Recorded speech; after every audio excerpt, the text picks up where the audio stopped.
Olá, é um prazer estar de volta com você, com mais uma edição do Sem Papas na Língua, esse podcast que você já aprendeu a admirar e acompanhar. Senti a sua presença e de mais pessoas no podcast passado, quando eu entrevistei aqui o Dr. Sebastião Valadares, o Tião Valadares de Porto Velho. Prometi para vocês que ele voltará e vai voltar. Antes do final do ano trago ele de volta. Mas hoje eu estou trazendo para você um outro personagem aqui de Rondônia, de Porto Velho, que tem uma raiz profunda na história de Rondônia. Só para você fazer ideia, o pai dele chegou aqui em 72. Ele não chegou pensando em construir um estado, porque naquele tempo nem se falava em estado. Mas o cara veio para cá. A Amazônia era conhecida ainda como o Inferno Verde. E criou raízes e gerou Dr. Fabrício Jurado, também advogado do escritório Jurado e Jurado de Advocacia. Quero lhe apresentar o secretário-geral de governo da Prefeitura de Porto Velho, Dr. Fabrício Jurado. Osmar, muito obrigado, por me convidar a participar do seu programa, Sem Papas na Língua. E estou aqui para bater um papo com você e levar um pouco de informação para a nossa população. O doutor Fabrício ocupa uma função na Prefeitura equivalente à função de chefe da Casa Civil no governo do Estado.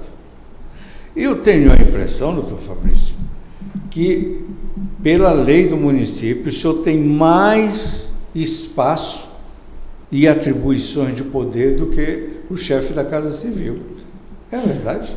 Na verdade, a Secretaria-Geral de Governo é a secretaria que foi criada pelo prefeito Dom Chaves, que é o chefe de gabinete ou o chefe da Casa Civil, que é o gabinete do prefeito. Então, eu cuido do gabinete do prefeito, coordeno todas as secretarias, faço interlocução com os poderes, como o Tribunal de Justiça, Tribunal de Contas, Ministério Público, e interlocução com a Câmara dos Vereadores, com os 21 vereadores. Então, bastante coisa, bastante trabalho, e a gente tem que cuidar dessa cidade gigantesca, Porto Velho é a maior capital do Brasil em extensão territorial. Além do distrito sede aqui de Porto Velho, nós temos 13 distritos, o Baixo Madeira até a ponta do Abunã. Então, essa é a nossa atribuição do prefeito Dom Chaves, e eu estou ajudando ele nessa jornada aí, no segundo mandato agora. Essas atribuições acho que vão um pouquinho além, Vai também na interlocução com o governo federal, sim, com as bancadas federais, e você pode inclusive assinar contratos, convênios. Sim, a gente está lá na lei. Eu acho que isso não está na lei do chefe da Casa Civil. São duas. Eu suponho. São duas secretarias importantes, mas equivalentes.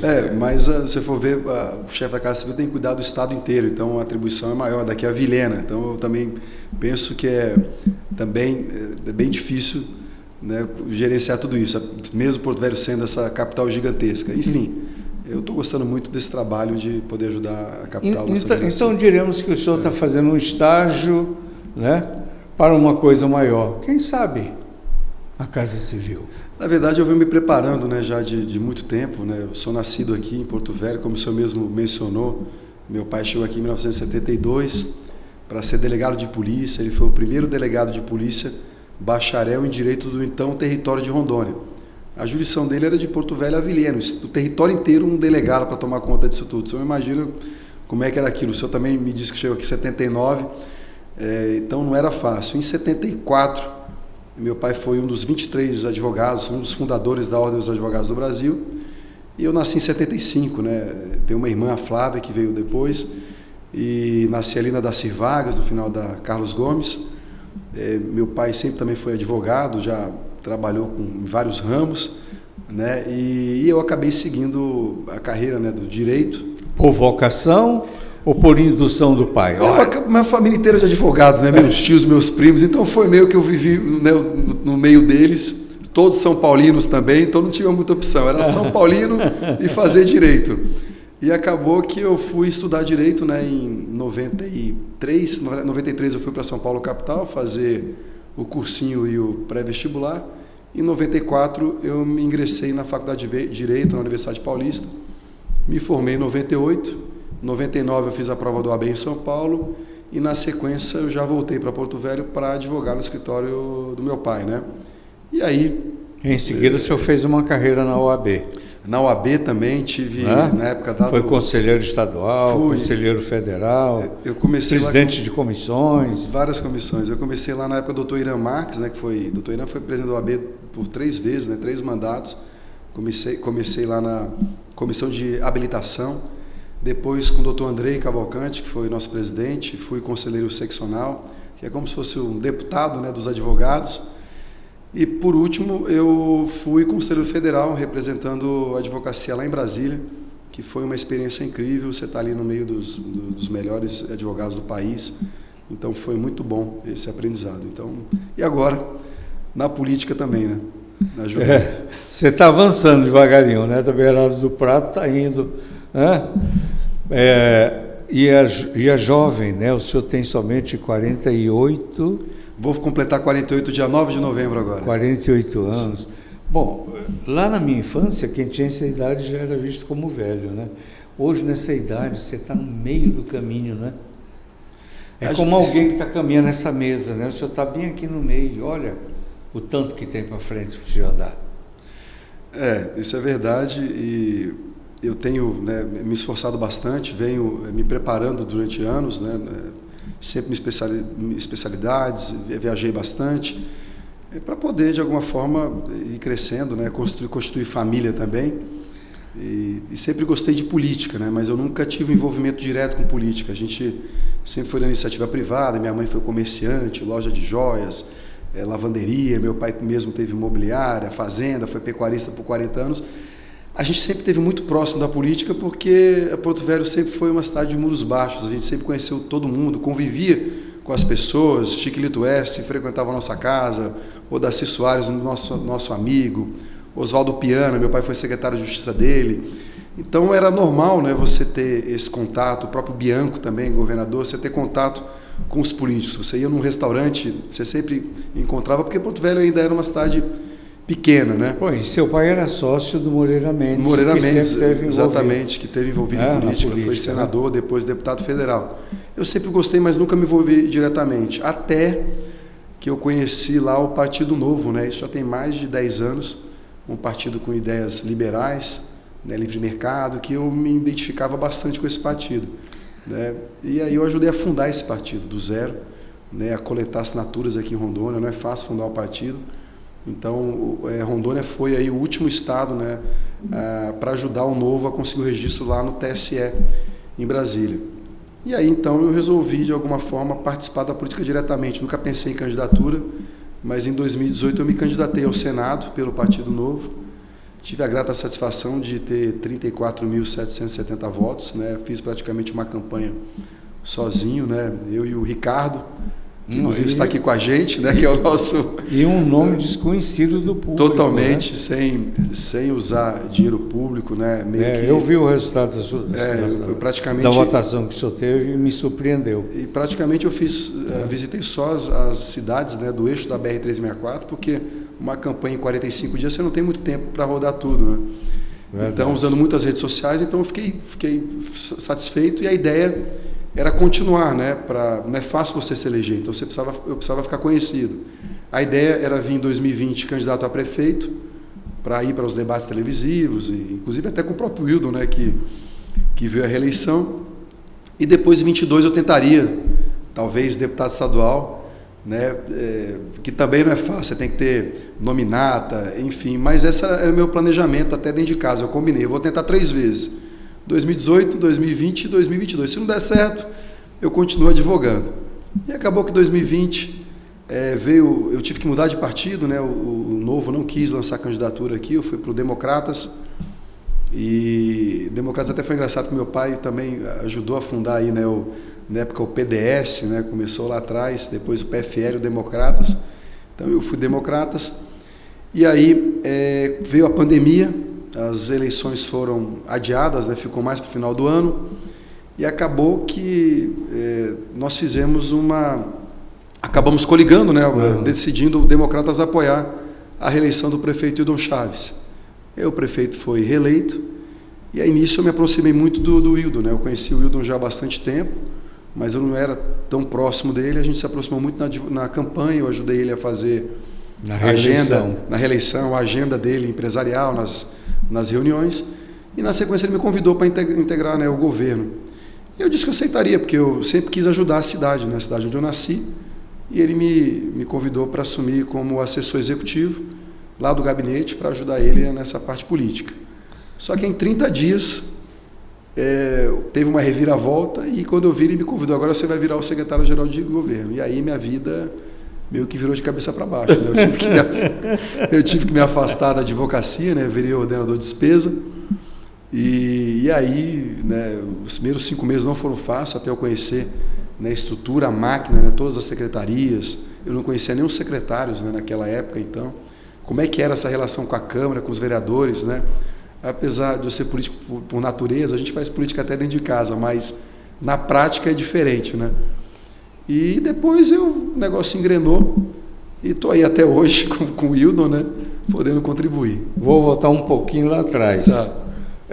Para fazer essa trajetória política, o senhor que vinha construindo uma carreira jurídica, né, passando pelas comissões que o senhor passou na OAB aqui, e como conselheiro aqui e na OAB Federal, se o senhor continua nesse meio, estaria sendo indicado já para um TRE, né? Caminhando por aí. Talvez já tivesse feito um curso de magistratura, se preparando melhor, né? E seguindo essa carreira jurídica. É o que a sua trajetória indicava que o senhor iria fazer. Aí o senhor mudou para o campo político. Aí eu lhe pergunto, 2 perguntas numa só. A família. A família como pesa. Como foi a família? Pesa. Muito. Porque sem ela você... não vai a lugar nenhum. Não vai a lugar nenhum. E se você deixa essa para fazer uma outra família, para ir a algum lugar, aí mesmo que você se enrola. Eu posso dizer que eu sou um privilegiado, né? Que momento foi que você chegou na forquilha e disse: não, para cá não, é para cá? Então, eu posso dizer que eu sou um privilegiado, né? Meu pai chegou muito cedo aqui, conseguiu trabalhar muito, construir um patrimônio, e sempre nos deu uma vida tranquila, e eu sempre também... Segurança, mas eu também sempre soube aproveitar, né? Então, eu sabia aproveitar, então eu estudei, me dediquei e aproveitei o que a vida me reservou, a minha família me reservou. Mas eles sempre me apoiaram, né? Fabrício, onde você quiser nós vamos estar com você. Então, nesse momento da OAB, foi como você disse, a OAB você tem chances de seguir, por exemplo, tem um 5º constitucional, que é uma lista C, você pode ser desembargador, você pode ir para o TRE. A nossa advocacia sempre foi uma advocacia mais empresarial, na área civil e trabalhista, né, no contencioso, né, civil, que eu sempre gostei muito dessa parte da advocacia. Mas eu acho que eu cumpri minha missão, né, como instituição da OAB. Eu acho que todo mundo tem que contribuir com a sua classe, né, dependendo de qual setor que você... Então, eu vi que eu contribuí, trabalhei bastante para a advocacia. É um trabalho que você não é remunerado, muito pelo contrário, você trabalha muito, você não recebe nada. Às vezes você faz até inimizade, né, porque não tem jeito, você vai ter que julgar às vezes um processo ético, disciplinar de um colega, ele vai ficar com raiva de você, mas você tem que seguir, né, a legislação. Mas eu percebi que eu já tinha cumprido minha missão na OAB, e eu queria seguir esse caminho de poder ajudar, continuar na advocacia, que eu, né, vivo disso e vou continuar na advocacia, mas um pouco de indignação. Eu já estava um pouco cansado de a gente ver um estado tão rico, uma capital também, mas a capital não se desenvolvia, né? Sempre os mesmos clãs políticos, a gente não via diferença. Então a vontade era justamente essa, né, de trazer gente nova, gente preparada para a política, e foi aí que eu resolvi entrar. E acho que foi esse também o espírito do próprio Hildon, né? Você pegar o Hildon, que era um promotor de justiça, depois pede exoneração do cargo, porque já tinha, né, um grupo empresarial muito grande de educação, depois ele vende esse grupo empresarial e aí decide ser candidato a prefeito, depois estava em último lugar, vai no debate, fala uma frase de efeito, e quando você vê o Wildon ganha o primeiro turno, né? Vai para o segundo turno e é eleito prefeito. Né? Então, e aí se surpreende descobrindo um talento que não sabia que tinha. Exatamente. E ele hoje virou, além de um gestor, ele é um político nato, né? Ele tem uma habilidade fantástica, tem uma visão futurística, né, da cidade. Bom, então você teve o apoio da família para poder fazer essa guinada, né, na direção da política. E eu casei, né? Eu sou casado com a Karina já. Tem filhos? Mas tenho 2 filhos, o Vitório e o Stefano, né? Eu estou com a minha mulher há mais de 22 anos, desde namoro, né? E casamento. Eu importei ela de São Paulo, ela também acabou vindo de São Paulo para cá. A gente tem 2 crianças, o Vitório de 9 anos, o Stefano de 6. Foi. Na verdade, ela é de São José do Rio Preto, a família dela, e minha família também é de São José do Rio Preto. A gente acabou se conhecendo lá. O Sebastião trouxe uma carioca. A Sônia Valadares. O Tião Acriano, né? Um acriano, né? Mas isso não é nenhum menosprezo das mulheres aqui, que elas são bonitas desde sempre, né? Sim. Doutor, o senhor começou fazendo uma política, digamos, de bastidor e acabou indo para a vitrine, com a experiência da candidatura que o senhor passou, e a constituição do partido. O senhor começou num partido que tem um projeto bem interessante de ética, de respeito, um programa bastante sério. Sério. Né? Saiu por quê? Bem, quando eu conheci o Partido Novo, como eu disse, foi um partido que eu gostei muito das ideias liberais, livre mercado, concessões, que não pregava muito, não gosta desse negócio do político profissional, né, do político que faz da política um meio de vida, né, como a gente conhece vários clãs aí, principalmente ali na região do Nordeste, né, que tem famílias ali que estão há anos, né, passa do pai para o filho, daqui a pouco está no neto. Bom, não está na lei, mas eles se denominam profissionais da política. Então é uma profissão. Mas né, fizeram então da política um meio de vida. Então eu não gostava disso, eu achava que a gente tinha que ajudar a cidade e depois seguir seu caminho, né? E não. O senhor continua acreditando que a política não é um meio de vida? Não, eu penso que você tem que ter tua profissão, né? Você tem que ter você tem que viver de alguma renda e não pensar que você vai entrar na política para ganhar dinheiro. Então acho que isso se quem for pensar nisso. Então, para o doutor Fabrício, o ambiente político não é um ambiente para fazer patrimônio, para ficar rico? Não, muito pelo contrário. Você recebe salário, você vira um servidor público que recebe um salário mensal. E como é que você fica rico com isso? A não ser que você faça falcatrua. Mas quantos ex-deputado estadual, federal ou senador, ou ex-prefeitos, eu vou descer mais a escala, ex-vereadores, o senhor conhece pobre após exercer os mandatos? São poucos, né? Eu posso dizer que eu conheço alguns que são médicos e entraram, por exemplo, na política e continuam com a sua carreira. Agora tem gente que entra para fazer patrimônio, então esse nunca foi. Então o Partido Novo, ele vinha com essa ideia de os não políticos, né, de profissionais liberais, né, nas suas respectivas áreas. Essa bandeira que é o bonito do Novo. Era do Novo essa bandeira. Não usava dinheiro público, e o fundo partidário do fundo eleitoral, então se você quer participar da política, você coloca o dinheiro e não usa o dinheiro público para isso. Como foi até recentemente. Sempre foi, só que depois eu vi que o Novo mudou um pouco, ele perdeu essa essência inicial. Inicial porque ele não enxergou que ele precisava fazer a base nas eleições municipais, elegendo prefeitos e vereadores para poder aumentar, né, o partido depois o número de deputados federais, né? Você sabe que hoje o que vale é o número de deputados federais por partido, né? Ali, quanto mais deputado federal você tem mais tempo de televisão, você tem mais direito a fundo eleitoral, fundo partidário. E o Novo não percebeu isso, então ele errou em 2020, o partido praticamente sumiu, né? De 8 deputados federais na primeira eleição, hoje, se eu não me engano, tem 3. E então eu vi que ele errou, né? O partido errou nessa sua estratégia, e eu acabei deixando o partido. E hoje eu até penso diferente com relação à questão do financiamento de campanha, porque ela é muito desproporcional. Enquanto eu fiz uma campanha com recurso próprio, pouco ajuda de alguns amigos, os outros candidatos recebendo milhões aí do fundo partidário, do fundo eleitoral. Então ela é desproporcional, né? Ou a regra ela é igual para todo mundo, senão é difícil, né? E quem está no poder, ele não quer deixar você entrar no poder, né? Eles fazem de tudo, criam leis, mecanismos para não deixar as pessoas novas entrarem na política. Então é muito difícil você se eleger. Eu nunca fui eleito, né, pelo povo, não tenho um mandato eletivo. Hoje eu sou um servidor, cargo comissionado, cargo de confiança, secretário-geral de governo. Então não é fácil você ingressar na política. Vou fazer uma consideração aqui e quero coletar a opinião do senhor.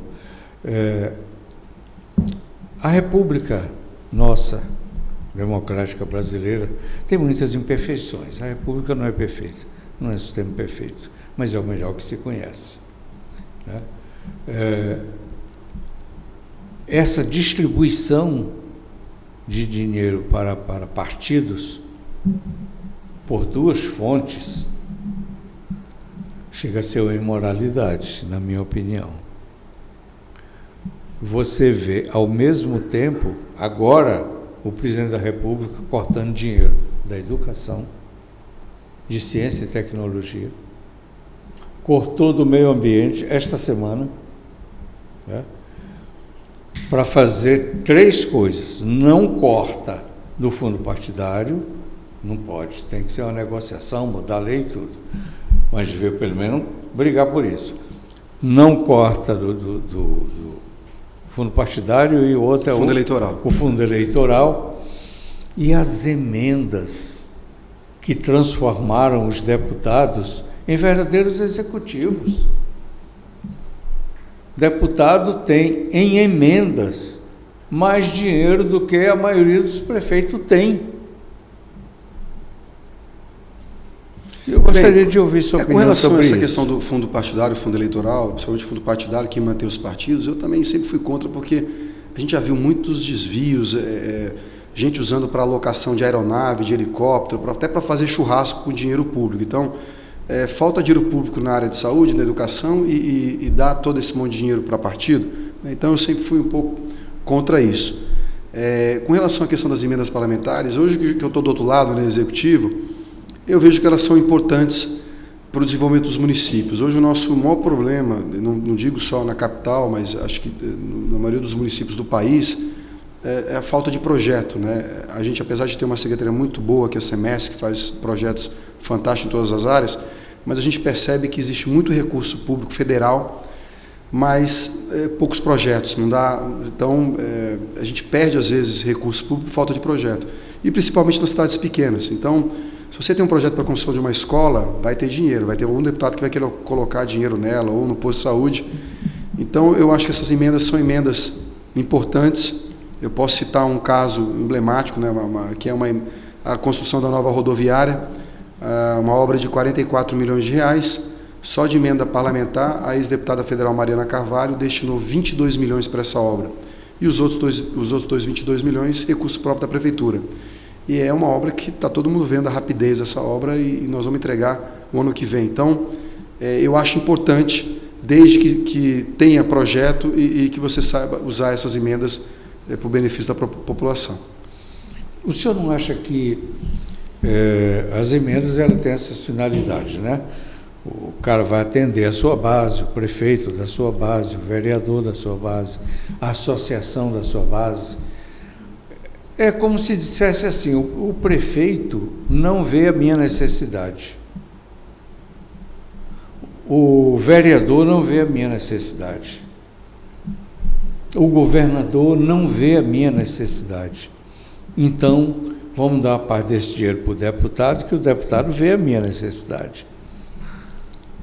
Mas exemplos do emprego desse recurso, com a qualidade, com a lisura, com a transparência que está se vendo, pelo menos até agora aqui, no caso da rodoviária que o senhor está falando, e de outras obras realizadas até agora. Quantos exemplos desses nós temos? Né? Porque o senhor sabe, a emenda vai, mas o agregado já vai junto, né?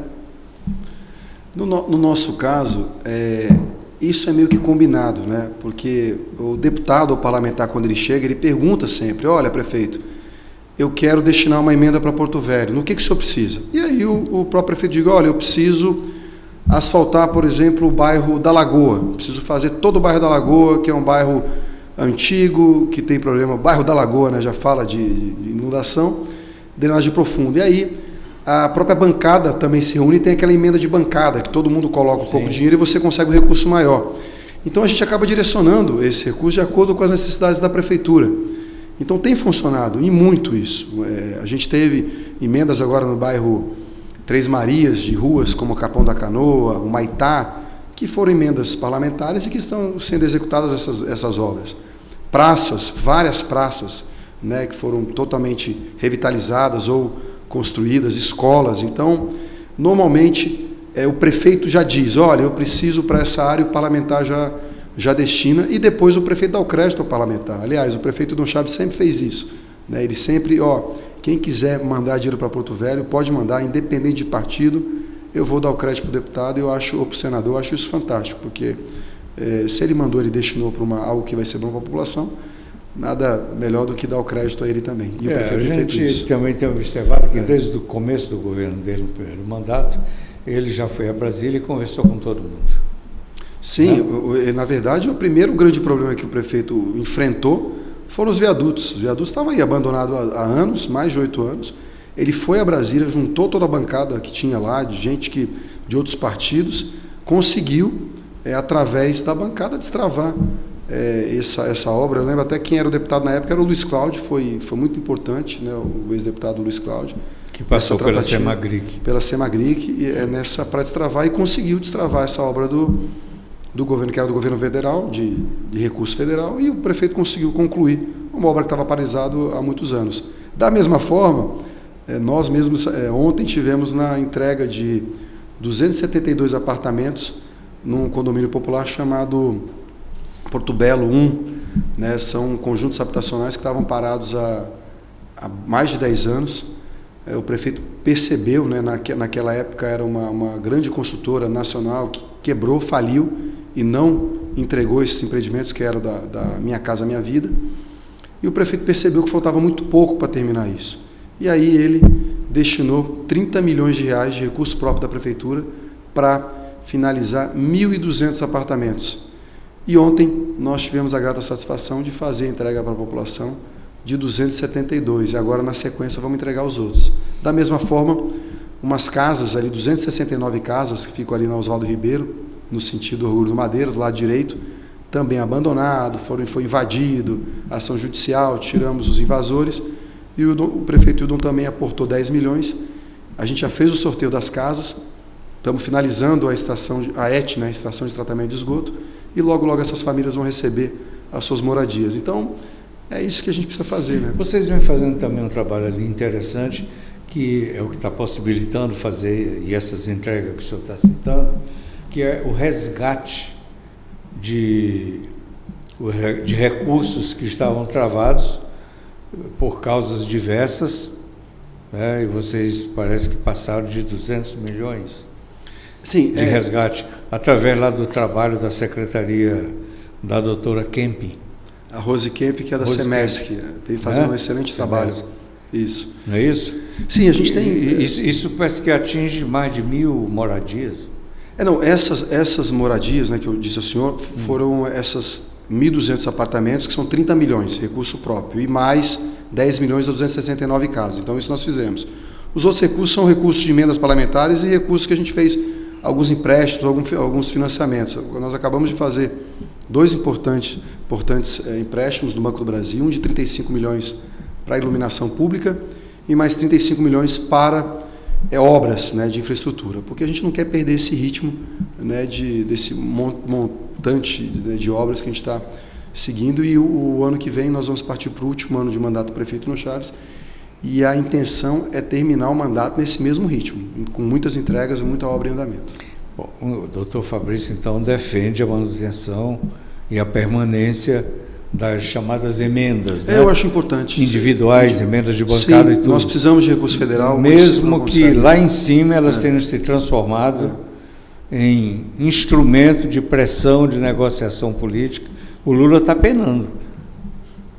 Acontece, mas de qualquer forma... forma... Por isso que ele está cortando da educação, da saúde, de todo canto, mas não corta a emenda lá, porque senão ele não compra os deputados para aprovar nada do que ele queira. Mas, de qualquer maneira, esse dinheiro vai chegar para os deputados e vai vir para os municípios, né? Que a gente mora nos municípios, a gente não mora no Estado nem na União, né? Então, o importante é que o dinheiro venha aqui. E as emendas cruzadas? Aí é outra discussão, né? Que é no âmbito federal. A gente não tem nenhum caso aqui, pelo menos eu não me recordo. Não, né? Acontece no âmbito do Estado, não? Não sei. A gente tem, as nossas emendas são direcionadas para o município, já com obras específicas, né, e projetos, e tem dado muito certo. Doutor Fabrício, o senhor tem ali um trabalho de articulação muito grande. E está acontecendo agora na cidade, acho que acaba hoje, né, o ICLEI. E sim. Acaba hoje, né? O senhor pode falar sobre esse evento, o ICLEI? Bem, o ICLEI... Essa sigla é um nome de uma organização internacional que já sofreu algumas alterações, mas eles mantêm a sigla. Mantém a sigla. Como é que se chama, na verdade? Na verdade, nem eu sei. Tá?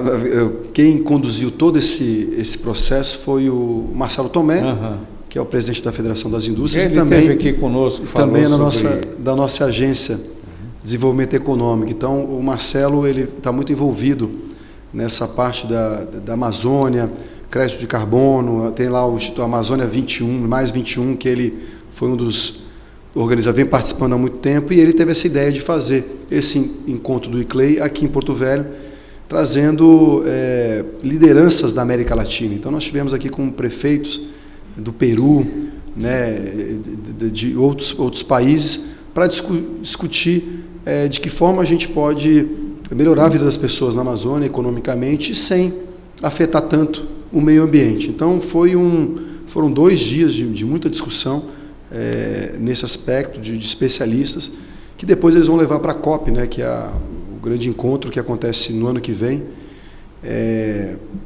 levando ideias de como é que a gente pode fazer que a Amazônia se desenvolva, mas com sustentabilidade e sem derrubar mais nenhuma árvore. Então foi bem interessante esse evento. Então, eu gostaria de colher sua opinião. O senhor sabe da declaração feita pelo ex-ministro de Lula lá atrás, né? Que a Amazônia tem 3 estágios, tem 3 segmentos de governo, né? O governo oficial, o governo das ONGs e o governo do narco-estado. O senhor é um jurista e é amazonense, filho de Porto Velho, e está acompanhando esses debates agora, né, tanto pelo Instituto Mais 21 como pelo ICLEI, claro, que discutem essa utilização da Amazônia, modelos de negócio para a Amazônia. Me diga, o senhor concorda que tem esses 3 estágios de governo nos mandando? O senhor representa o governo oficial, o senhor reconhece que tem os outros? Estes debates podem ajudar a mudar esse cenário? Qual é a sua visão sobre isso? Bem, com relação a esse tema, nós vivemos em outra realidade, é um estado muito novo. Aliás, meu pai veio para cá nessa década de 70, na época era o governo militar, e tinha aquele programa de integrar para não entregar a Amazônia. Então, distribuíram terras para os colonos do Brasil inteiro. Meu pai mesmo foi pecuarista a vida inteira, e incentivavam, né? Desmate, faça o desmatamento e cultive, né? Crie gado, né? E depois foram fazendo alterações na legislação, depois você tem que ter 50% da sua área preservada, sendo que você já desmatou tudo. Então a regra do jogo ela mudou muitas vezes e continua mudando, né? Mas eu percebo que a gente está agora em uma outra fase, né? Uma fase em que o Estado já está consolidado, áreas já foram desmatadas, nós temos uma pecuária fortíssima, agricultura também muito forte no nosso Estado, mas hoje nós estamos vendo outras soluções de fazer essa sustentabilidade, sem desmatar, usar essas áreas degradadas para cultivar. E um ponto importantíssimo que a gente ainda está engateando muito é a regularização fundiária, né? As pessoas até hoje não têm o título das suas terras. Então isso é muito ruim, porque se você tem seu título, Você vai cuidar da sua terra, você não vai desmatar, você fica com medo de levar uma multa ambiental, né, porque a terra é sua, de perder sua terra. Então hoje o que acontece? O grileiro vai lá, ele desmata, depois leva uma multa, ele monta, vai lá e desmata outra área. Então eu penso que a regularização fundiária é algo importante para a gente ter o equilíbrio um pouco desse sistema, né, de produção e preservação. Então eu penso muito que esse debate que teve nesses 2 dias, eu não acompanhei muito, sabe, Osmar, porque estão dentro da prefeitura, alguém tem que ficar lá dentro tocando, né, a máquina. Então eu não me aprofundei muito no tema, mas eu gosto desse tema. A gente sofre com isso há muitos anos. Tem essa grande discussão da BR-319, que é uma rodovia que já existia, foi construída na década de 70. Meu pai relata que no comecinho da década de 80 ele pegava o carro aqui de Porto Velho com a minha mãe, bem cedo, e à noite estava em Manaus, uma rodovia que foi toda asfaltada. Eu fiz isso várias vezes. Vou passar o fim de semana em Manaus. Botava a mãe do Tiago e os meninos dentro do carro e olha. Então uma rodovia que sempre íamos tomar banho de praia lá na Praia da Lua. Coisa boa, né? Ponta Negra. E aí depois uma rodovia que não teve a sua manutenção, ela foi se deteriorando. Sim. E quando a gente pensou, né, em reconstruir a rodovia, tivemos vários empecilhos. Começou pela ministra Marina Silva lá atrás e ela volta novamente, né? Será que não vamos ter que esperar Deus chamá-la para poder resolver o problema dessa rodovia? Você sabe que eu tive na comitiva em 2020, quando o ministro Tarcísio, né, governador Tarcísio era ministro, e eu fui nessa comitiva. Nós fomos até o meio ali no quilômetro 550, inclusive a gente encontrou com o governador. Foi uma comitiva de políticos, né, de Rondônia, de Porto Velho, e a comitiva de Manaus. Nós nos encontramos junto com o ministro Tarcísio. E naquele momento a obra estava andando, eu vi várias máquinas, né? Então, quando eu vi aquilo, eu falei, opa, agora vai. E de repente para tudo novamente. Então nós estamos, e olha só agora, né, com o que nós estamos vivenciando, com a seca do Rio Madeira, né, sem poder as balsas encalhadas, não pode escoar nossa produção, não chega combustível, e sem uma alternativa de uma estrada. Então a gente tem que voltar a esse assunto, e da minha parte eu sempre vou defender essa rodovia 319, que nós precisamos fazer essa ligação de novo de Porto Velho a Manaus, que é extremamente importante para o país. Bom, o senhor é presidente do PSDB agora, não é? Sim, assumi, né, o PSDB, um partido que eu sempre gostei. Eu até brinco, acho que no fundo eu sempre fui tucano, porque a vida inteira eu votei no PSDB, né? E acho que, na minha opinião, um grande presidente foi o Fernando Henrique Cardoso, né? Se não for o melhor, eu gosto muito do Fernando Henrique, por tudo que ele representou para esse país, e grandes figuras como Franco Montoro, Mário Covas. Então eu acabei aceitando esse desafio. O PSDB perdeu José Serra, o PSDB perdeu o Alckmin mesmo, que sempre foi do PSDB. Se você pegar o PSDB, ele sempre dominou ali o estado de São Paulo, né? Ou seja, os governadores, mais de 20 anos o PSDB teve à frente no poder do estado de São Paulo, e o estado de São Paulo é o estado mais rico do país, com boas gestões, né? Então o PSDB sempre teve essa bandeira de bons gestores, e o prefeito Hildon Chaves mesmo, né, que sempre foi eleito e reeleito pelo PSDB. Então é um partido que eu gosto muito. O PSDB perdeu bastante deputados, ele deu por brigas internas do partido, mas eu acredito muito na reconstrução do PSDB. Nós temos hoje o presidente nacional, que é o Eduardo Leite, governador do Rio Grande do Sul, a Raquel Lira, que é a vice-presidente do partido, que é a governadora de Pernambuco, e a ideia é justamente essa, a gente trabalhar o PSDB no Brasil inteiro agora nessas eleições municipais, para fazer o PSDB se erguer, que é um partido importante. O problema é que o PSDB, quando começou a descer ladeira, acabou se jogando no braço de qualquer aventureiro. Aí vem o Dória, né? Você sabe que tudo começou também com a Lava Jato. Olha o que aconteceu. Quando teve o envolvimento do Aécio Neves, que acabou agora sendo absolvido, né? O Aécio foi totalmente absolvido. Não, mas agora... Mas a vida dele já... Né? Doutor, eu pergunto para o senhor, como jurista, todas essas absolvições que estão acontecendo agora, elas valem para o futuro e para a história? Depende, né? Acho que você, politicamente, quando você tem algum tipo de operação policial, isso é muito ruim. Eu que sou advogado, você não tem direito a ampla defesa, já ser julgado pela própria imprensa, condenado sumariamente, depois de de alguns anos você consegue uma absorção, não sei. Não, e você que não tem foro privilegiado, ser puxado para a última instância do Poder Judiciário, de onde você não tem para recorrer, você tinha que estar lá no juízo natural, na primeira instância, está na última, condenado pelos ministros que votam sem justificar mais o voto, porque já foi combinado, é acordo. Você sabe que eu sempre fui contra o foro privilegiado. E você não tem mais, apelar agora para quem? Para o Papa? Eu sempre fui contra o foro privilegiado, desde a época do Partido Novo, uma defesa. Acho que o político, né, ele tem que ser julgado como qualquer cidadão comum, né, na primeira instância, e ter o direito dele de ampla defesa e o contraditório, mas esses privilégios não me agradam. Aliás, eu detesto privilégios. Né? O Congresso Nacional, ele custa para o país, por ano, 10 bilhões de reais.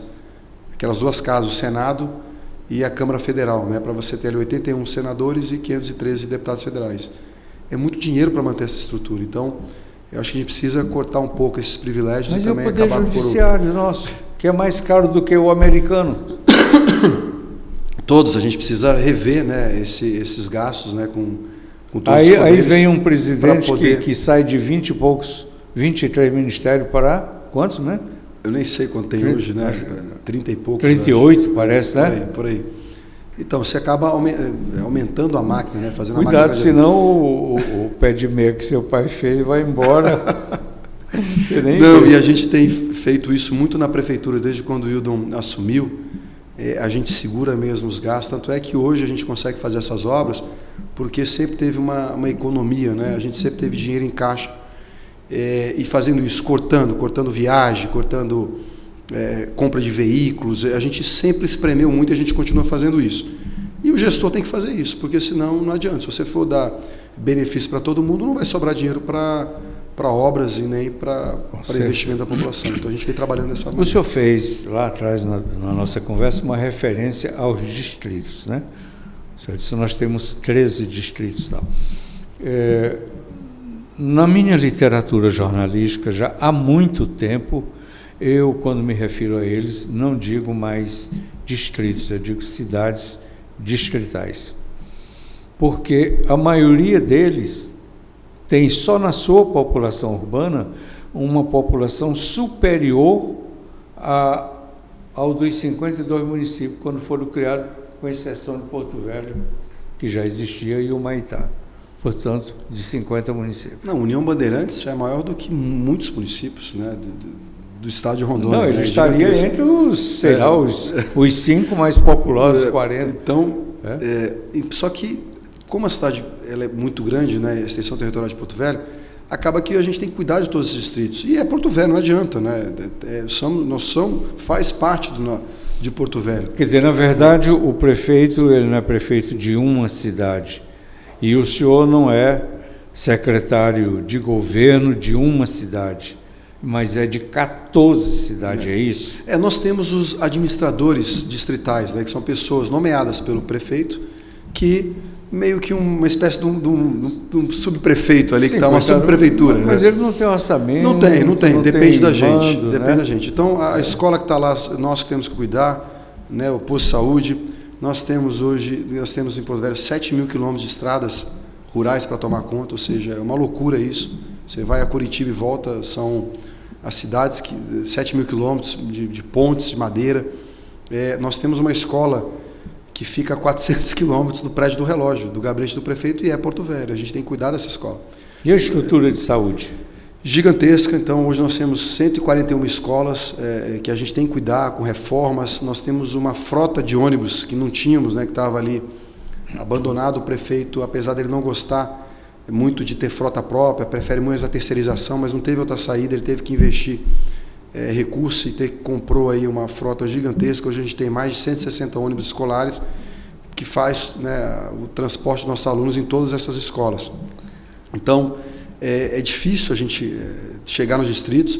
Nós, esse ano, já estamos fazendo, pela primeira vez agora, ali na Ponta da Abunã, em Vista Alegre do Abunã, Extreme, Nova Califórnia, nós estamos asfaltando as principais ruas, né, então, para melhorar a qualidade de vida dessas pessoas. Vocês também estão regularizando, foi uma regularização fundiária. Nós fizemos a regularização lá em Jaci, Paraná. Eu estive, inclusive, acompanhando o prefeito Hildon Chaves.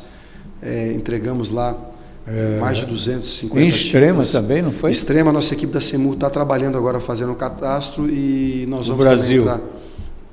O Edemir Brasil, exatamente, o secretário Brasil. Edemir tem feito, nós já entregamos mais de 20 mil títulos, né, de regulação fundiária em Porto Velho, e agora a gente vai avançar agora com georreferenciamento para aumentar isso, né, fazer meio que em escala industrial, porque é uma felicidade muito grande quando você vai entregar título para as pessoas que moram há 20, 30 anos no lugar desse e que não tem, né, nem o título da sua residência. Que é por exemplo, um comerciante ele pode usar, né, para fazer algum financiamento no banco, pode deixar, né, quem tem a sua casa para um herdeiro, para o filho, para os filhos e para os netos. Então, a regularização fundiária tem avançado muito através de um programa que o prefeito vem fazendo, não só aqui no Distrito Sede, mas em todos os distritos também. Bom, você também tem dentro do município, que equivale a algumas nações, eu acho que é maior do que Gaza, não é? Maior que a Bélgica, maior que Israel, maior que Israel. Não, maior, falei Gaza. Mas porque é maior que Israel. Junta Gaza, mais algumas coisas. Maior que alguns estados, maior que Sergipe, maior que Alagoas, né, Porto Velho. Então, vamos dizer que o senhor e o Hildo estão fazendo um estágio de governança de Estado? Eu posso dizer que Porto Velho é uma capital complexa, bem complexa. Então, é mesmo, porque... E é interessante porque no gabinete a gente fica sabendo de tudo que acontece. Não tem como. Hoje, principalmente com as redes sociais e com, né, tecnologia, internet, WhatsApp, se acontecer algum problema, queimou uma bomba d'água no distrito, faltou água, imediatamente a gente já recebe a foto da bomba queimada. Então é desse jeito. Caiu uma ponte, então é muito rápido, né? E a gente resolve o problema o dia inteiro. Então, por conta disso, dessa comunicação dinâmica e às vezes até meio corrosiva, meia não, corrosiva mesmo, existiu um choque entre o Palácio do Relógio e o Palácio Rio Madeira por conta da água com a CAERD? Não, na verdade nós estamos fazendo, a CAERD é uma empresa do Estado, né? Mas o poder concedente de Porto Velho é do município. A CAERD ela fornece água para Porto Velho, ela tem dificuldade, uma empresa que está endividada, tem dificuldade para pagar folha de pagamento, não paga, dificuldade para pagar energia elétrica. É uma empresa que foi utilizada politicamente, a culpa não é de agora, isso vem acontecendo durante muitos anos, né? Usaram a empresa como cabide de emprego, sim, altos salários, ela foi se deteriorando, uma pena, né? Uma empresa dessa. Ela desceu ladeira de vez lá no Cassol, quando fez um governo de, como é que chamava, meu Deus, com o PT, uma parceria com o PT que eles deram um nome que eu não estou lembrado. Certo. Aí botou a petezada toda dentro da CAERD.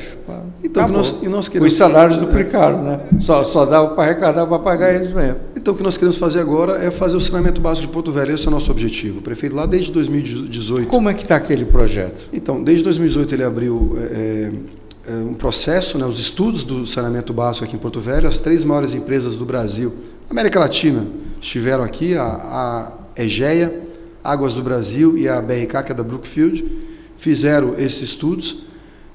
O estudo vencedor, né, existe um conselho da PPP, que é o Conselho da Parceria Público-Privada, do qual inclusive eu fui o presidente.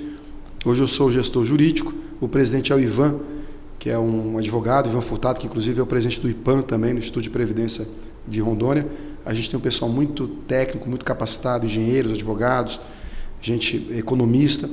Então, o Conselho escolheu como melhor estudo para Porto Velho da BRK Ambiental, que vai atender o Distrito Sede e os 13 distritos. Isso não quer dizer que ela vai vencer a licitação, né?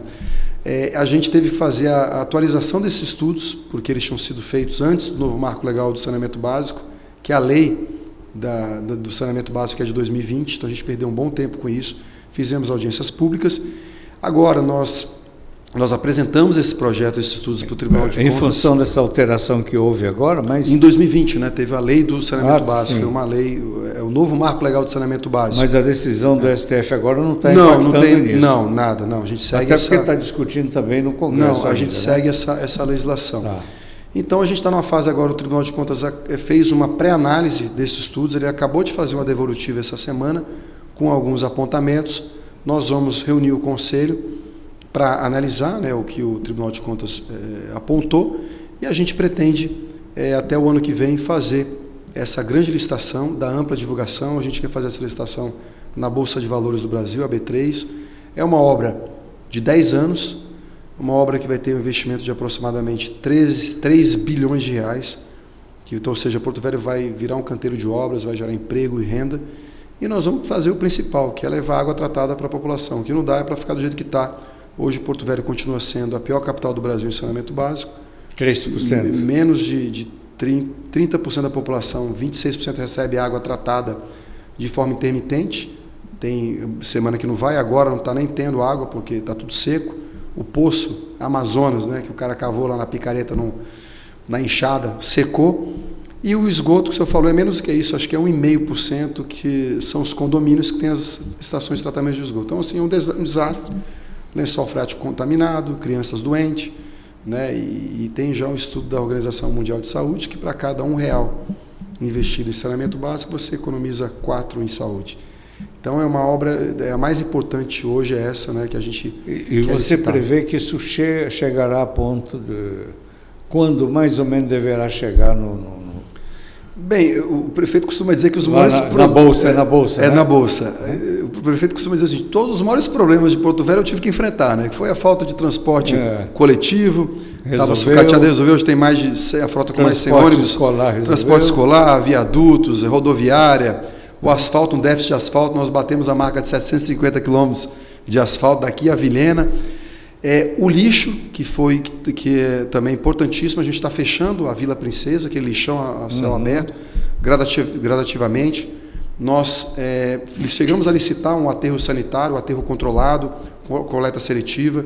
Esse processo foi suspenso pelo Tribunal de Contas, está sendo analisado, vai ser julgado na semana que vem e, se tudo der certo, eu torço, né, para que os julgadores liberem, né, esse processo para que ele continue e a gente consiga fazer a licitação. O presidente do Tribunal de Contas, nesse momento, é um jovem como você, nascido aqui, né?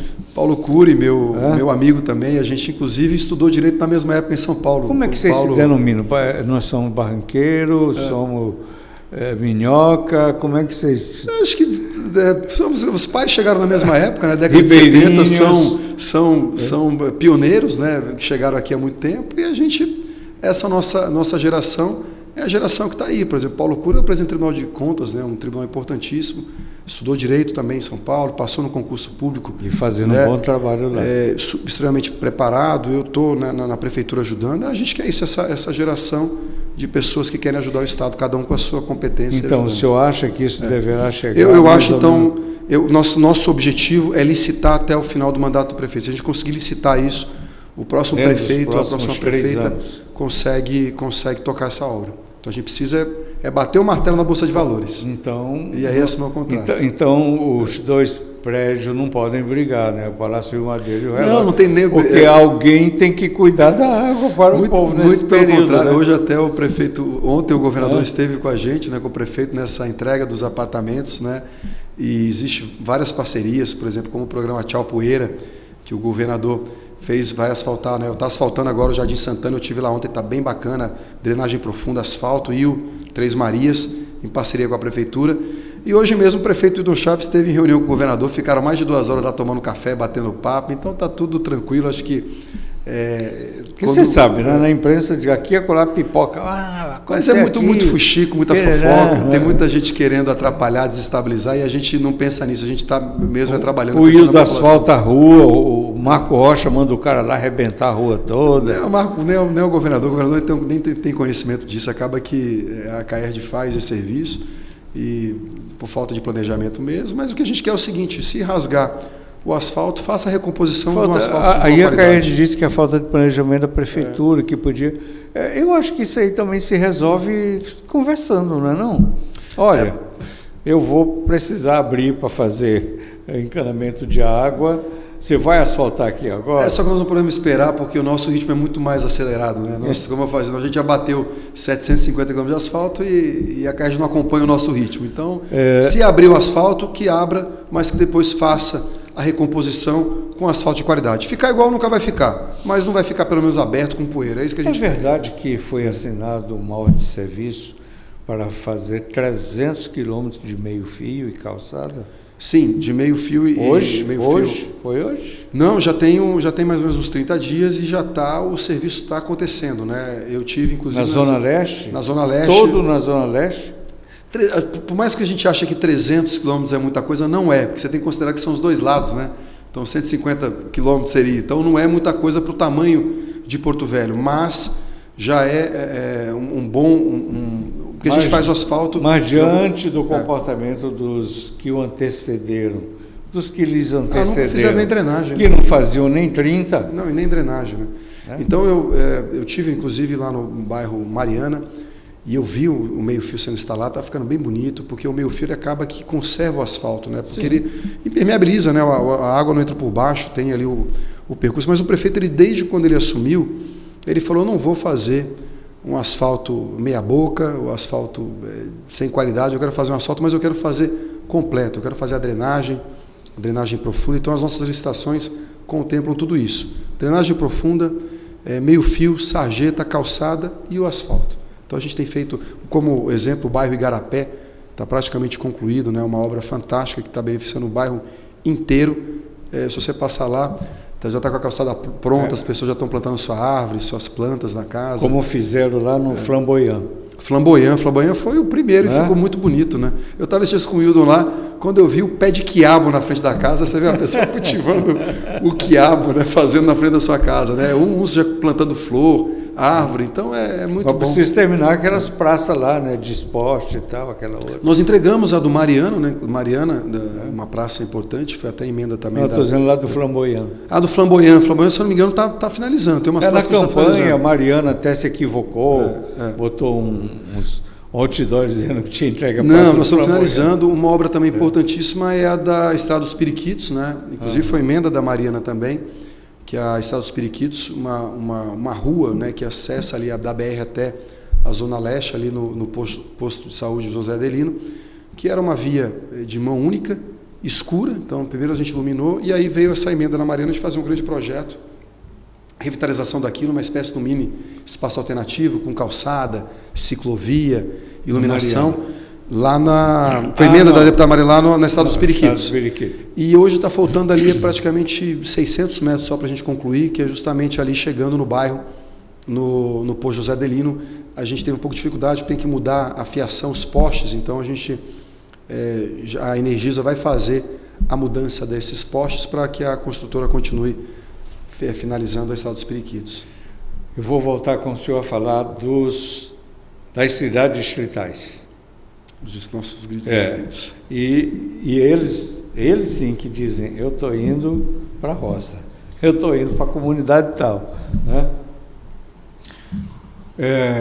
Nós temos aí várias situações de regularização fundiária em áreas que estão embargadas e outras sob ameaça de embargo, dentro do próprio município, não é isso? Não, na verdade, nós temos muitas áreas aqui quando você fala município, Porto Velho, você pega lá até União Bandeirantes. Mas existem algumas áreas que são reservas legais, que a gente não tem como regularizar, a gente não tem competência para isso. Então, essas são as mais difíceis. Mas, por exemplo, aqui... Então, aí que eu quero perguntar ao senhor, como advogado que o senhor é. O senhor não está ali exercendo o papel, mas o seu conhecimento ajuda o senhor a indicar, a encaminhar, né? E o senhor mesmo a gestionar. Essas áreas, essas cidades distritais que a terra não é do município, é uma reserva, ou é da União, ou é do Estado? Como é que vai resolver? Não, quando é da União e do Estado, a gente tem feito a regularização, inclusive nesses distritos mesmo, né? Como eu disse, Extrema, Nova Califórnia, todos eles.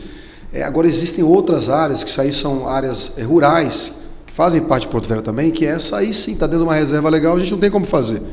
Então, e também nós temos que primeiro pensar em regularizar as regiões urbanas, né? Então, onde o povo tem ali o comércio, as suas residências. Então, a gente tem trabalhado muito nisso. A gente tem regularizado, inclusive, as nossas próprias instalações, porque para a gente conseguir um recurso para construir uma escola ou um posto de saúde, tem que estar legalizado o imóvel. Se o imóvel não estiver legalizado no nome do município, a gente não consegue nem a verba federal. Então, a gente tem até essa dificuldade. Então, ainda bem que a CEMU tem feito um excelente trabalho regularizando essas áreas que são nossas, para a gente poder construir essas nossas escolas e postos de saúde. Doutor Fabrício, essas áreas que não têm documento, inclusive que dentro da capital mesmo, da cidade, sede, É uma Porto Velho, digamos assim, inerte, que está ali.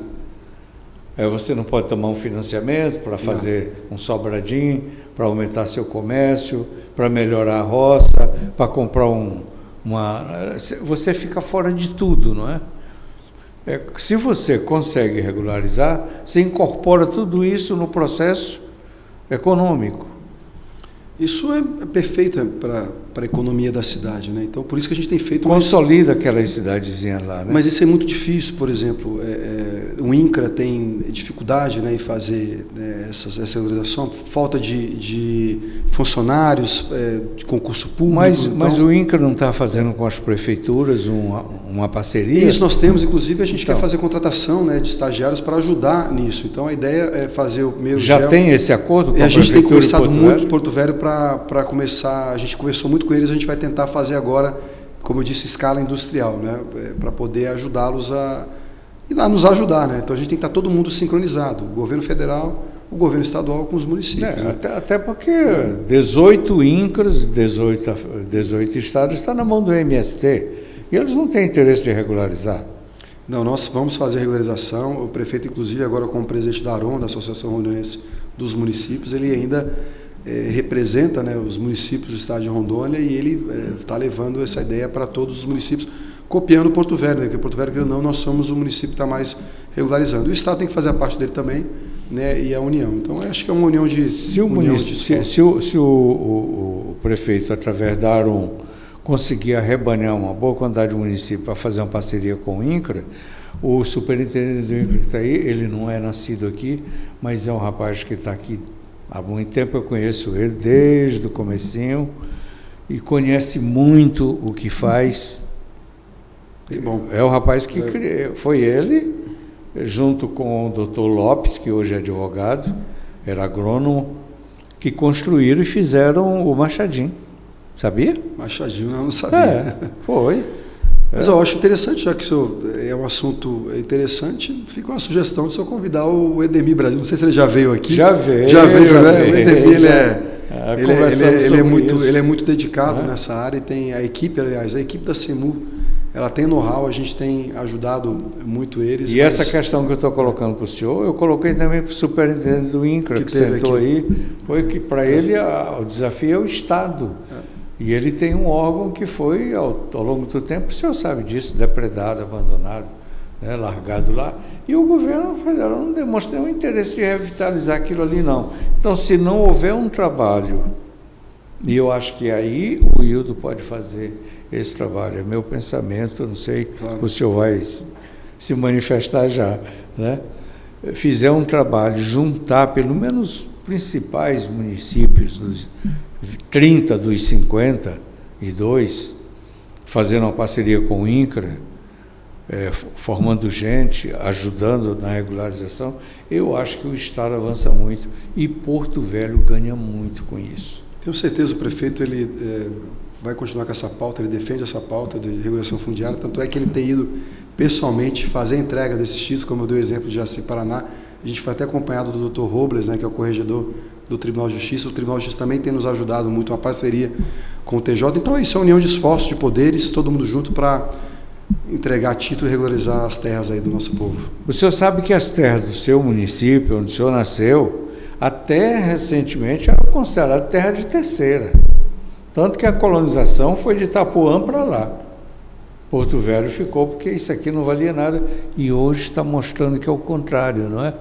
Aliás, Porto Velho está se transformando no maior celeiro do estado, não é? Exatamente, uma valorização das nossas terras, né? Estão plantando para tudo quanto é lado. Você pega ali essa ponta da Abunã, né? Lá em Nova Califórnia Extrema, você vê lavoura de soja, de milho para todo lado. E a gente está muito próximo aqui do porto, né? Que é para poder você escoar a sua safra, você não precisa rodar, por exemplo, 750 quilômetros, como o produtor de Vilhena gasta com frete. A gente está do lado do porto. Então isso também facilita muito e as terras estão valorizando, né? O senhor não acha que um prefeito que atenda essas 13 cidades distritais e os seus interiores, suas áreas rurais, com a atenção que está sendo dada, que nunca se deu antes, mas, sei lá, ampliar, acelerar essa atenção, não transforma Porto Velho numa plataforma de lançamento de uma candidatura a governador com uma ampla vantagem de quem venha do interior?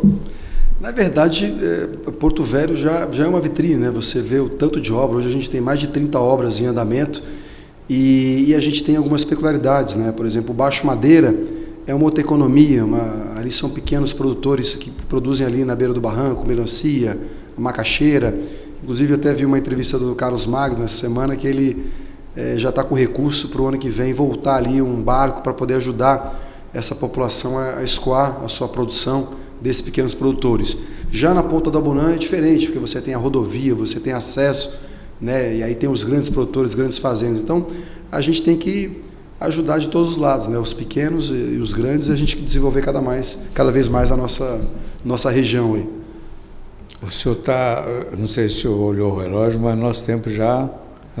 Nem vi, passou tão rápido. Uma hora passa assim, a gente nem percebe. Passou voando.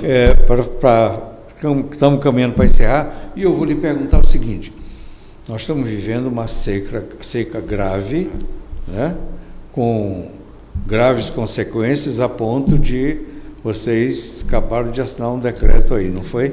Foi um decreto de emergência. O Rio Madeira, quer dizer, eu nasci aqui, eu sempre vi na beira do rio. A casa do meu pai, o fundo da casa é com a vista para o Rio Madeira, ali no final da Carlos Gomes. Então, a vida inteira eu vi o rio subindo e descendo, mas eu nunca vi uma seca como essa. Acho que a última foi em 1967, eu não era nem nascido nessa época. E nos assustou um pouco, né? Primeiro com a parada da usina de produção de Santo Antônio. Havia uma iminência de girar o Pará, acabou não parando.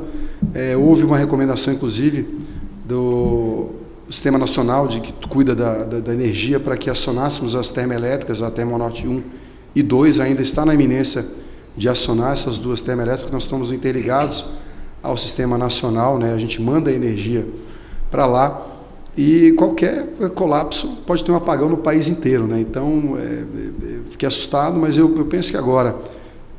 nós mais próximos 30 dias deve começar a chover, já está chovendo, né, lá no Peru, na Bolívia, e isso reflete aqui. Então espero que volte. Parece até que subiu um pouquinho. Subiu né? 70 centímetros. Mas isso também serviu para mostrar que o canal navegável precisa de drenagem, né? E houve uma licitação, acho que há uns 10 anos atrás, 15 anos, houve o início desse trabalho e depois... E não é fácil, né, você fazer... O governo largou, aliás, o PT é mestre nisso, né? Começar e largar. Você cuidar de um rio desse, né, o Rio Amazonas, o Rio Madeira é o maior afluente do Rio Amazonas. Mas nós estamos vendo agora a diferença que isso faz. Que faz, é muito importante. Então, por isso que esse debate também da reconstrução da 319, eu acho que a gente tem que ir por esse caminho. Caminho os dois por aí. Um caminho por aí. Você tem que ter alternativa. Aquela ponte também é uma obra importante, da ponte da Binacional, que vai interligar, né, Guajará-Mirim a Guaiará-Mirim, uma obra importantíssima, né? Eu tive, inclusive, numa audiência pública que foi até liderada pelo líder da nossa bancada, o deputado federal Maurício Carvalho, estava todo mundo lá, eu estava inclusive com a deputada estadual Ieda Chaves, lá em Brasília, e a gente está todo mundo lutando, todo mundo, né, empenhado para que essa obra saia, porque também vai ser importante para os dois países. Vai sair antes daquela lá do Vale do Guaporé, né? Tomara que saia o mais rápido possível. O senhor tem ideia de quantas famílias, quantas milhares de pessoas estão impactadas com a ausência da água no rio? Porque eles perdem tudo, né? Eu não tenho o número exato de quantas pessoas vivem, né? Porque a gente tem comunidades aqui de Porto Velho até lá. E o que está sendo feito assim até em Calama? Gente sem água, sem comida. Não, nós temos a Defesa Civil que tem ajudado, a gente tem entrega de cestas básicas, de água mineral, então a nossa Defesa Civil tem trabalhado nesse aspecto, não é fácil atender toda a comunidade. Não tive agora, mas eu tive em julho passado em demarcação, que ainda é mais distante ainda, você tem que ir até ali Calama, depois eu peguei na época um barco, um motor 15, porque o rio já estava muito baixo, para poder chegar em demarcação, então essas famílias acabam ficando isoladas, né? Então a gente tem que pensar, e justamente o saneamento básico também, ele vai atender essas famílias, né? Então quando a gente conseguir fazer essa licitação, a licitação não é só aqui, aliás, em 5 anos de obra, os distritos serão atendidos já com praticamente 95% de água tratada e tratamento de esgoto, então eles vão ser servidos primeiro do que o distrito sede, então a gente tem que correr o quanto antes com essa licitação do saneamento básico. Que é esses ribeirinhos e a área de Porto Velho é extensa, né, de ribeirinhos. Como é que fica a questão? Está se planejando alguma retomada de vacinação, da frequência escolar, que os meninos estão parados, né? Bem, nós temos em praticamente quase todas as comunidades, ou escola ou posto de saúde, eu fui... Porque tudo isso passa pelo senhor, passa, né? Pelo gabinete. Então, eu tive inauguração de posto de saúde, por exemplo, em São Carlos, novo, lá também em Calama, e a gente tem que toda hora estar atendendo esse pessoal, mas a gente sempre deu assistência médica, inclusive com o nosso barco hospital, né? Agora não está podendo descer porque o rio está baixo, mas o barco hospital sempre fez esse trabalho de vacinação. Então ele chegou a descer no mês de julho ainda, quando o rio estava navegável, ele fez a sua última expedição, foi super interessante, ele zarpou ali do Cainágua, eu fui, né, nesse evento, e foi muito interessante porque a gente levou vacinação, vários exames odontológicos, né, tratamento odontológico. Então esse barco ele vai continuar atendendo. Assim que o rio subir, ele volta ainda levando mais esperança para essa população que tanto sofre. Doutor, qual é a sua opinião sobre aquela espetacularização do IBAMA e Polícia Federal explodindo aquelas balsas aqui no nosso Rio Madeira, a população assistindo, gritando e chorando, porque ali podia ter caído estilhaço, inclusive estava nos vídeos, né? Em cima das pessoas, né? Foi próximo de moradias e tudo, de comunidade. E eles estavam bebendo daquela água e pescando peixinho ali para comer, era o que eles estavam fazendo, não tinha alternativa. Aí explodiu tudo, poluiu tudo, derramou óleo, espalhou óleo. Bem, isso é uma legislação que eles estão seguindo isso há muito tempo, não só aqui também, quando tem invasão de reservas, taca fogo na máquina, em trator, em tudo, mas especificamente com relação... O senhor acha que essa é uma decisão, mesmo estando na legislação, o senhor acha que é uma decisão justa, correta? Depende. Olha quantas máquinas, essas máquinas não podiam ir para os municípios? Na verdade, a gente prefere muito mais que elas sejam apreendidas Sim. e que sejam doadas para os municípios. Claro, a gente tem muita dificuldade. Máquinas, os carros, motosserra, tudo. A gente tem muita dificuldade, né, em comprar máquina, principalmente com a pandemia, os preços ficaram exorbitantes. E a gente já recebeu muita doação, até do IBAMA, da Polícia Federal, às vezes de alguns equipamentos, de madeira também apreendida, e ajuda muito, né? Essa madeira, por exemplo, para reformar as pontes, que a gente tem esse monte de ponte. Mas eu não sei como é que, porque, né, acaba que, por exemplo, eu acho até que polui mais, né? Porque se você explode uma balsa, cai o óleo, diesel no rio, o mercúrio que está lá, ou seja... Eu acho que polui mais, né? O motor vai para o fundo do rio, vai ficar soltando óleo. E está fazendo isso, né, em nome de combate à poluição. Então, eu não tenho acompanhado muito de perto essas questões federais, estou mais aqui, mas não me agrada também. Acho que essa ação muito truculenta, eu sou um pouco mais pacífico, eu gosto mais da conversa. O senhor vai lutar como presidente de partido em função das eleições do ano que vem. É claro que o senhor quer eleger prefeitos, quer eleger vereadores, o senhor quer ter uma base forte para se eleger posteriormente ou nessa mesma campanha. Mas as urnas são as mesmas. O senhor confia nelas? Confio. O senhor acredita nelas? Eu acredito. Eu sempre acreditei porque, como membro da OAB, eu sempre participei das eleições, como fiscal, né? A OAB sempre teve à frente disso. E eu tive em todos os momentos, em todas as eleições, eu participei de praticamente todas elas, municipais e estadual. E tive no TRE, lá na abertura das urnas, na 0ª, no dia das eleições. Eu tenho amigos que trabalham no tribunal, eu sou amigo de juiz, embargador, então eu confio 100% na urna eletrônica. Eu acho que é minha opinião, eu confio, porque eu já vivenciei isso lá dentro, então eu já vi de perto como é que funciona. Como é que se justifica então a negação da entrega do código-fonte para uma auditagem? Como eu disse, eu não gosto de entrar nessas questões polêmicas, mas eu acredito na urna eletrônica. Eu vi, ela não tem ligação com internet, inclusive, a gente usou urnas eletrônicas nas eleições da OAB. Eu participei de várias eleições da OAB, né? Utilizamos agora no Conselho Tutelar, então eu acredito que é segura. Então eu Eu acho que essa polêmica aí, eu não gosto de entrar. Você vai deixar para Brasília. Desde que me prove ao contrário. Até hoje ninguém me provou, né, nenhuma fraude na urna e pronto. Você não vai cobrar isso ao presidente da OAB daqui, né? Não, até não vou. Porque ele aqui está bastante ativo, né? Não vou. Deixa para a OAB Nacional resolver isso. Essa briga eu estou fora e eu acredito na urna eletrônica. Doutor Fabrício, foi um prazer muito grande receber o senhor no podcast Sem Papas na Língua. O senhor é uma personalidade interessante. Com certeza a nossa audiência vai curtir muitas suas informações. Osmar, eu que agradeço, foi um prazer muito obrigado. E espero continuar contribuindo. O que eu quero é continuar ajudando a cidade, não sei até quando, né? Eu faço parte de um grupo político, que é do prefeito Idon Chaves, a deputado estadual Ieda Chaves, deputado federal Maurício Carvalho, a Mariana, ex-deputada. Então, esse é um grupo que a gente quer continuar seguindo aí, ajudando a cidade e o Estado. Muito obrigado mais uma vez. Até chegar no edifício Rio Madeira. Quem sabe? O prefeito Idon Chaves tem condição, ele é um homem muito preparado. E seu partido está... Nós vamos, aliás, você para se eleger, você precisa de um partido político, né? Então, você precisa de filiação partidária, então você tem que ter partido político. Então fale, quantos votos o senhor teve? Tive 34.770 votos. Diga para ele. É o Senado aí. Seus 34 mil eleitores, o rumo que o senhor vai tomar nas eleições do ano que vem. Como eu disse, eu sou do grupo, desse grupo, né, político, e acho que a decisão é do grupo, principalmente com relação à sucessão do prefeito Idon Chaves, seja sucessor ou sucessora. A gente precisa continuar esse trabalho. Nós sabemos, Osmar, que a gente não arruma Porto Velho em 4 nem 8 anos. Nós precisamos de 20 anos, então, de bons gestores. Então, a ideia é continuar trazendo gente boa para a política e continuar esse desenvolvimento da nossa capital e do Estado. Obrigado mais uma vez. Muito obrigado a você que nos acompanhou até agora. Agradeço demais a sua permanência conosco. Um grande abraço. Fica com Deus. Até a próxima.